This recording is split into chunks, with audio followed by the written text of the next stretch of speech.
Hi students, welcome back to the physics class. Okay, we already completed our first chapter. I hope you all understood the topics of the first chapter and study well for the exams. And don't forget to go through the textbook. It is very important. And today we are going to start our second chapter, magnetic effect of electric current. In this chapter, we are going to learn about how the electricity and the magnetic field are interrelated. So let's see the chapter. In the beginning of the chapter, we can see a boy and a girl discussing about something. So what are they discussing about? Yes, they are discussing about the large number of coils in motors and fan kept in front of them. To the question of the boy, the girl says that it is to increase the strength of the magnetic field. So let's see how the magnetic field and the electric current are related. Okay. So take a look.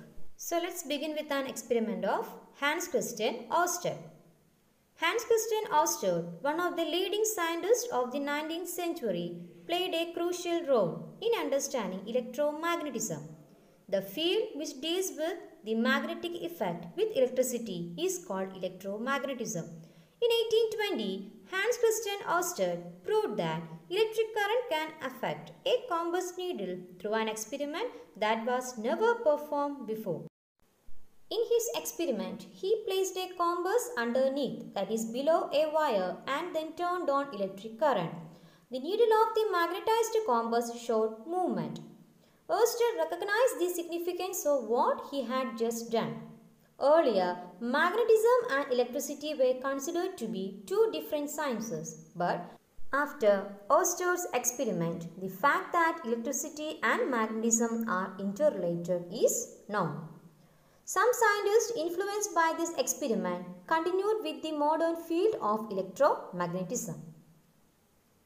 Their research resulted in several new scientific theories and various vital inventions like the dynamo and the electric motor, created technologies such as the radio, television and fiber optics. In the honor of Hans Christian Ørsted, the unit of magnetic field strength is named Ørsted. Ørsted was made a foreign member of the Royal Swedish Academy of Sciences in 1822. So, let's see an activity based on Ørsted experiment. Take two small wooden sticks of 1 cm height each and having slit at their top. Fix these two sticks on a thermocol board. Take a copper wire. Pass the wire through the slips. The wire should be of 24 gauge so as to pass through the slips. Now, connect a key or a switch to one end of the wire. Take another similar wire and connect it to the other end of the key. Take a battery of 9 volts. Connect the open terminal of one wire to one end of the battery and the open terminal of the other wire to the opposite end of the battery. Place a compass below the wire between the wooden sticks. Bring a bar magnet near the compass and observe. Now take the bar magnet away from the compass and observe. We can also use U-shaped magnet. The compass deflects when the bar magnet is near it. Now switch on the circuit and observe again. The magnetic needle deflects when the current is passing through the wire. From this, it can be concluded that wherever electric field exists, magnetic field also exists. In order to know reasons for deflection of compass needle with no bar magnet near to it, we need to understand the idea of magnetic field and influence of electric field on magnetic field. So, let's have a conclusion. When electric current flows through a current carrying conductor, it produces a magnetic field around it. This can be seen with the help of a magnetic needle which shows deflection. The more the current, the higher the deflection.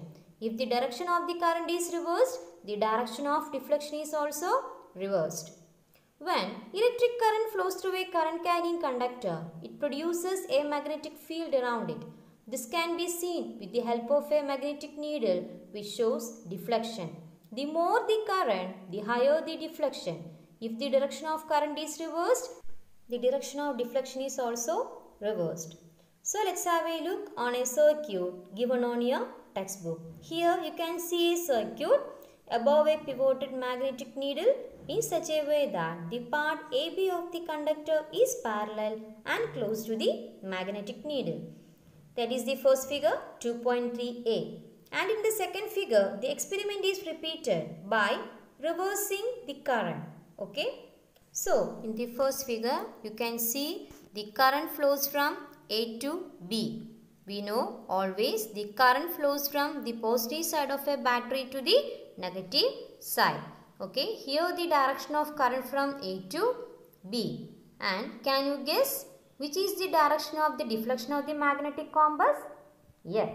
From north to south through west. That means if the current flows from A to B, that is the direction of current is clockwise. Okay. At that time, the magnetic field produced will be in the opposite direction of the flow of current. That means if the current flows from A to B, that is in the clockwise direction, the magnetic field produced will be in anti-clockwise direction. That's why the magnetic compass deflects to north to south through west. Listen, north to south through west. That is in the anti-clockwise direction. Okay. Then take a look on the second figure. Here we can see the current is reversed by changing the polarity of the battery. Okay, that means by changing the positive and negative side of the battery, we can reverse the direction of the current. In that case, the flow of current from B to A. That means the current flows in anti-clockwise direction. At that time, the magnetic field produced in this conductor will be in clockwise direction. That's why the magnetic needle deflects from north to south through east direction. That is in clockwise direction. Okay. So once more, if the direction of current from A to B, that is in clockwise direction, the direction of motion of magnetic needle in anti-clockwise direction.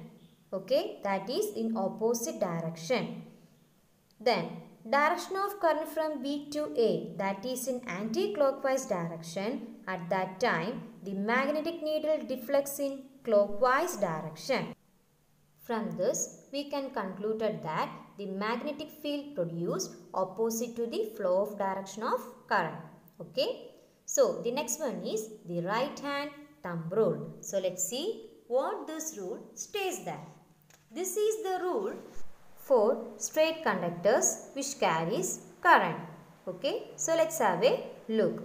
Imagine that you are holding the conductor in the palm of your right hand such that the thumb points in the direction of flow of current like in the figure. Then the direction in which fingers curl, that means encircled around the conductor, gives the direction of magnetic lines of force. Okay, that you can see on the figure, the direction of flow of current and the direction of magnetic field. Here the fingers are curling or encircling in an anti-clockwise direction while the thumb is pointing in the direction of the current. Therefore, the direction of magnetic lines of force is in anti-clockwise direction. The same rule is also known as right hand screw rule. If a right hand screw is rotated in such a way that its tip advances along the direction of the current in the conductor, then the direction of rotation of the screw gives the direction of the magnetic field around the conductor. That is, it is same in the case of the rotation of a screw while we are pulling it with a screwdriver. Okay. That's for today. Let me believe that you all understood the topic. If you have any doubts related with this, you can ask me through the WhatsApp. And thank you for watching. See you in the next video.